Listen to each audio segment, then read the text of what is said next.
Hello everyone and welcome to this week's edition of the Matchbook Champions League podcast. I'm Phil Kitromilides. It is the penultimate show of the season because we're at the semi-final second leg stage. The ties are very interestingly poised, and joining me to look ahead to this week's two games are, as ever, Mark O'Hare and Ian Broadrick. If you're watching us, by the way, because we are live across Matchbook's social media channels on YouTube, Facebook and Twitter, do get involved in the show. Leave your comments, ask questions. We are here to get you involved. And if you're listening to the podcast, old school, we like it, make sure you subscribe on your preferred podcasting app. Before we get to the matches, we want to tell you about a sign-up bonus that we have at Matchbook. It's absolutely fantastic. And if you're not a customer already, this will potentially entice you. You get 0% commission on all sports for the first 30 days. It's for new customers only, and obviously you have to be over 18. And also, it goes without saying, please gamble responsibly. This is supposed to be fun. But there we go, a new sign-up offer for new customers. Let's show you, before we get into the games, the outright markets, because it is the semi-final second leg. So you've had the first leg, and naturally that conditions the market a little bit, not least the prices for Manchester City to win. I mean, they've been favourite all season. They're now 1.70 to win the Champions League. I know they've got a first leg lead, but that looks pretty short. PSG, who they beat in the first leg, are 10.8. You can get Real Madrid at 7.2, at Chelsea at 4.7. Brothers, what are your thoughts on those outright prices? I don't think you'll be rushing to back Man City. No, I mean, I think Man City are. We spoke last week about the fact that they were short. Now, obviously, they've won that first leg, but I mean, we'll talk about the second leg in a minute. But for me, you'd have to be nuts to be backing Man City at that sort of price. I mean, I think they are. They are reasonable favourites. Of course, they are, and they're looking in pole position to qualify for the final. But even if they get there, they're going to be playing against either a Chelsea team who've beaten them 2 of the last 3 games, or a Real Madrid team who have got such an incredible record in finals and in Champions League especially. So, yeah, I think for me, I mean, I wouldn't necessarily be getting too involved with the outright markets at this stage. I mean, I think, looking at the prices, you could make an argument, and I probably will, for PSG being a decent stab at around 10.8, and even Real Madrid, I think, at 7.2, and not that's a perfectly fair price, given that the tie with Chelsea is so delicately poised. So, I think looking at the outrights, the only real big takeaway I've got is that Man City are certainly too short, and quite possibly a lay at that price. They're short a price to win the Champions League than they are to win against PSG on Wednesday, which is a bit difficult for me to get my head around. But there we go. Mark, your thoughts on the outright? I haven't got many, to be honest, Phil. I think Brothers has covered it already. City are too short. You're effectively looking there at prices that suggest that, to lift the trophy when City meet Chelsea in the final. And I don't think either of these two games are completely sewn up just yet either. So if you are really kind of desperate for a bet, you'd be looking at the two outsiders at the biggest prices to me. I still fancy Chelsea. I did fancy Chelsea coming into the semi-finals at the prices, but there will be outsiders against City in the final if that does concur. So I'd still be with Chelsea, but not at those prices right now.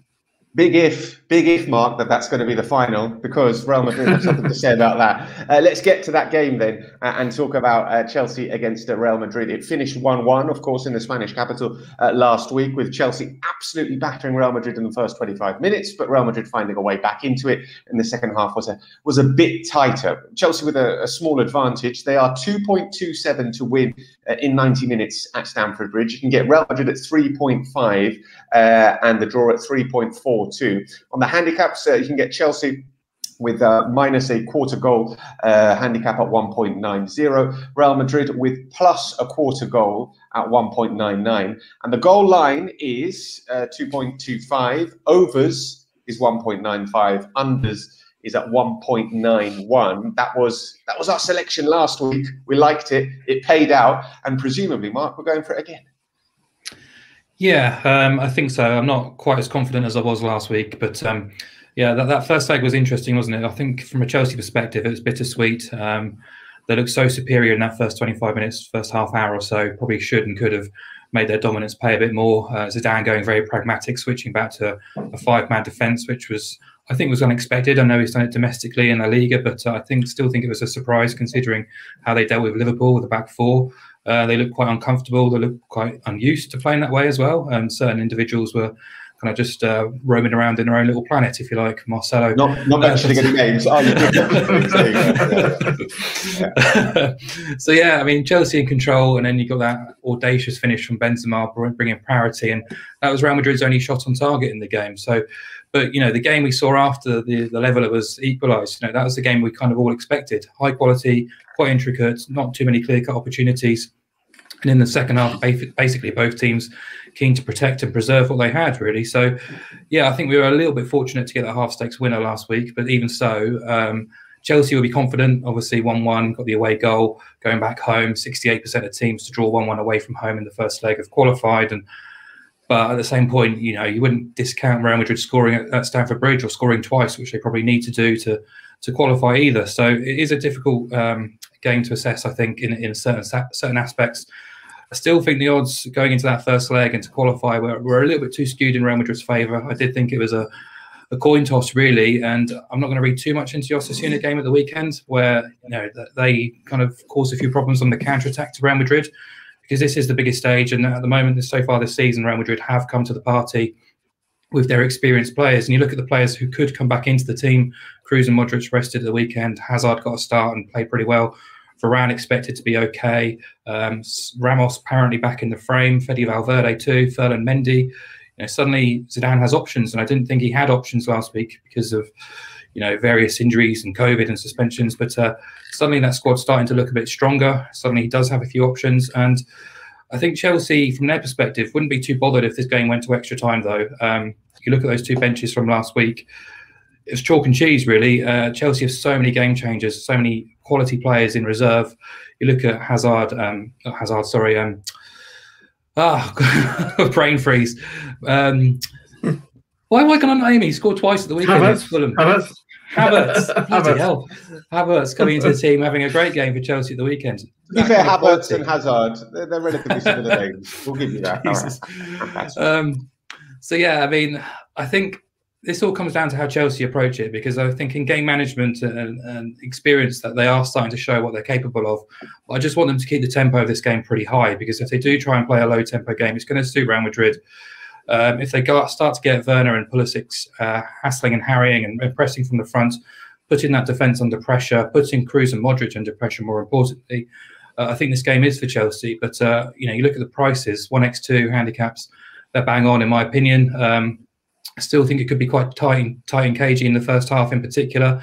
And then the second half, we're looking at a second leg of a Champions League tie here. Anything can happen, really. So, Real Madrid are going to have to release the shackles at some point. But, I do still quite like under 2.25 at 1.91 because of the state of the tie.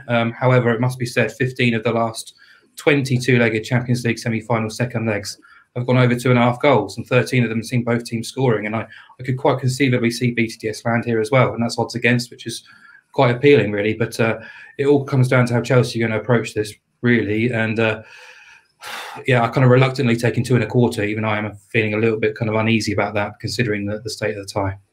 You would have been feeling, and I think anyone who backed it would be feeling pretty uneasy in the first 20 minutes of last week's first leg. It didn't look like it was going to be a low-scoring game. It looked like Chelsea were going to absolutely steamroller Real Madrid. And then when Real Madrid got the goal, it certainly looked like there was going to be at least one more goal in the game, but there wasn't. So we did get that half win, as you mentioned, tipping under 2.25 in the first leg.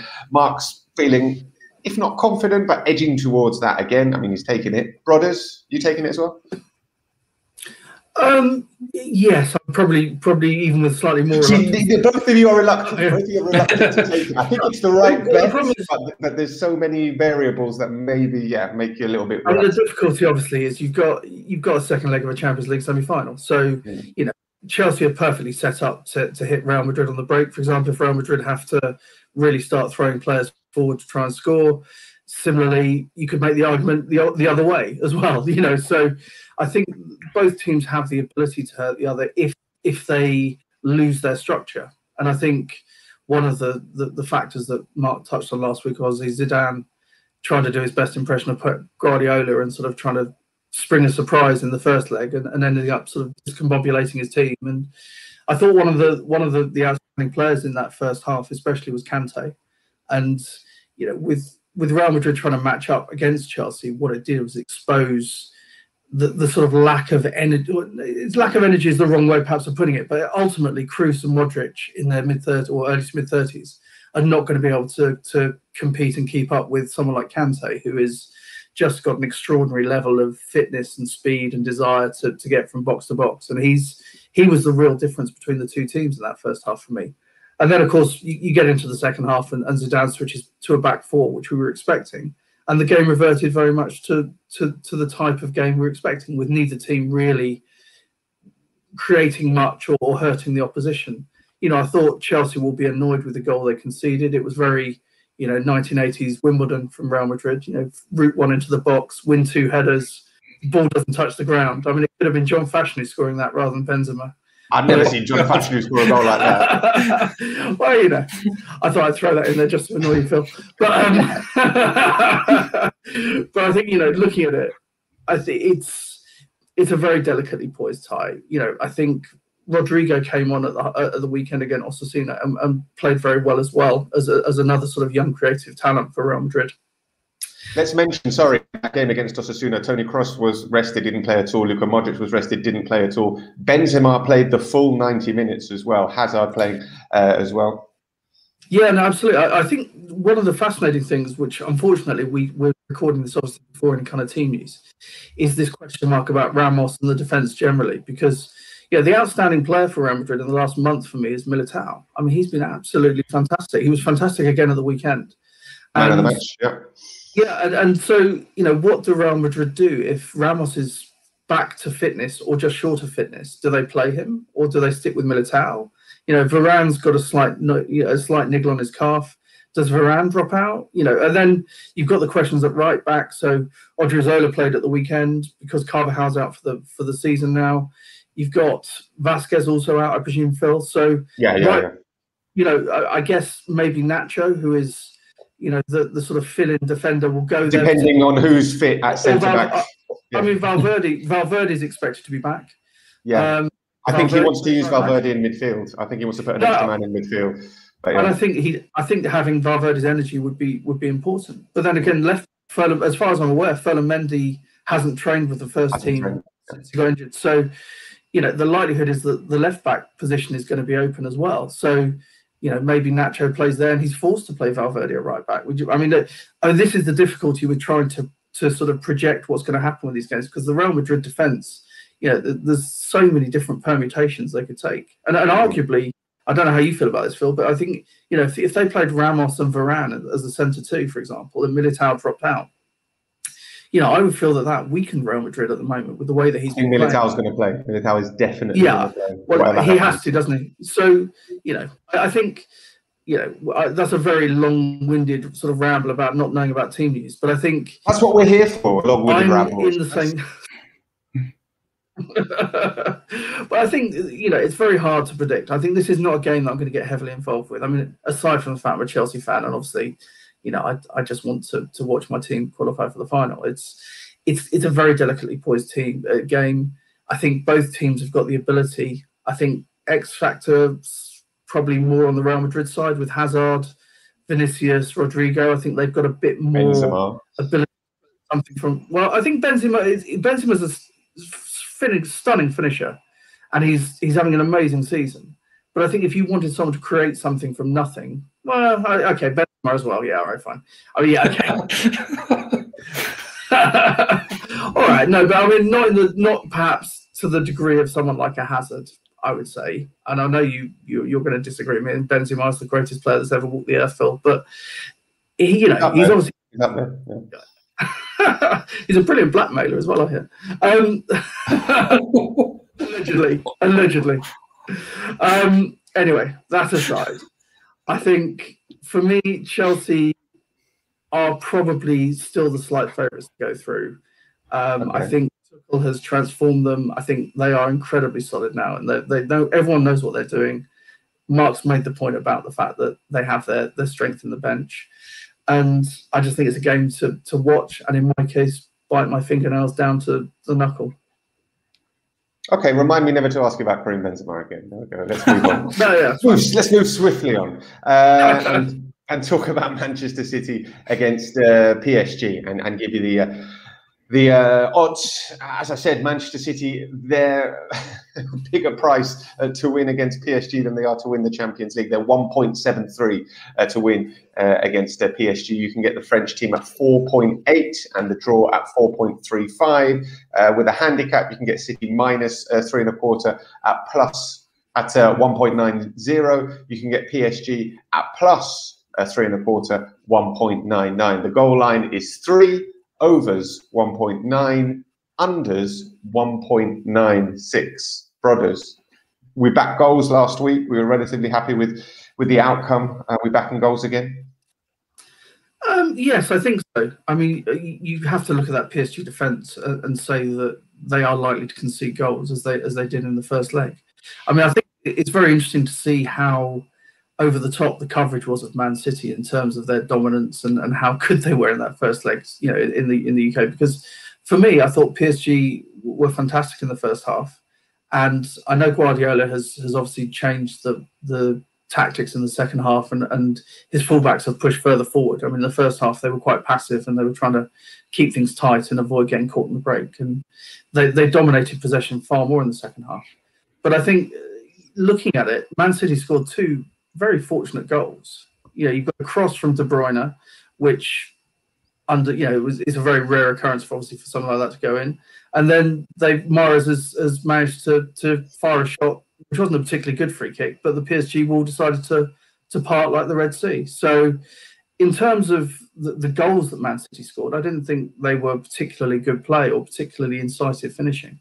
And I think that was the point that we made before we talked about the first game, was that Man City do dominate possession, and they obviously are an amazing footballing side, but they don't necessarily have that cutting edge which can really kill teams. And I think coming into this game, it's going to be really interesting to see how Pep sets up, because again, they've obviously got everything to lose now. They're 2-1 up.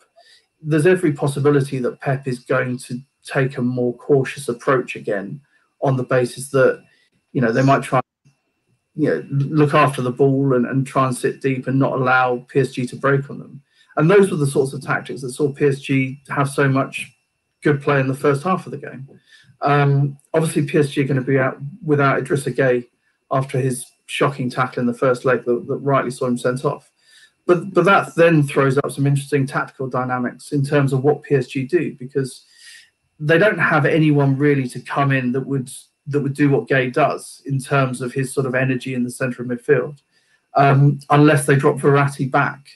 And, you know, I think what we might see is Verratti playing a slightly deeper role in this game. They may even go to a double pivot and see Verratti and Paredes sitting in midfield, and bring in someone like Icardi up front, and then have, you know, your Neymar, Mbappe, Di Maria playing off him. That's the kind of formation that Pochettino has up his sleeve. I mean, the risk with that, of course, is that Mbappe doesn't track back. Neymar, when he does track back, is likely to end up getting a red card, because that's just, you know, he'll lose his head potentially. So I think it's one of those games where I'm actually quite, and you're going to laugh at me, but I'm quite pro PSG, especially at the prices. I think, yeah, I know. I thought you were going to laugh at me. You know, but I think, you know, you have to take every game at the price you see. And I think PSG here, they're on the handicaps, they're being offered 0.75 goals at around even money.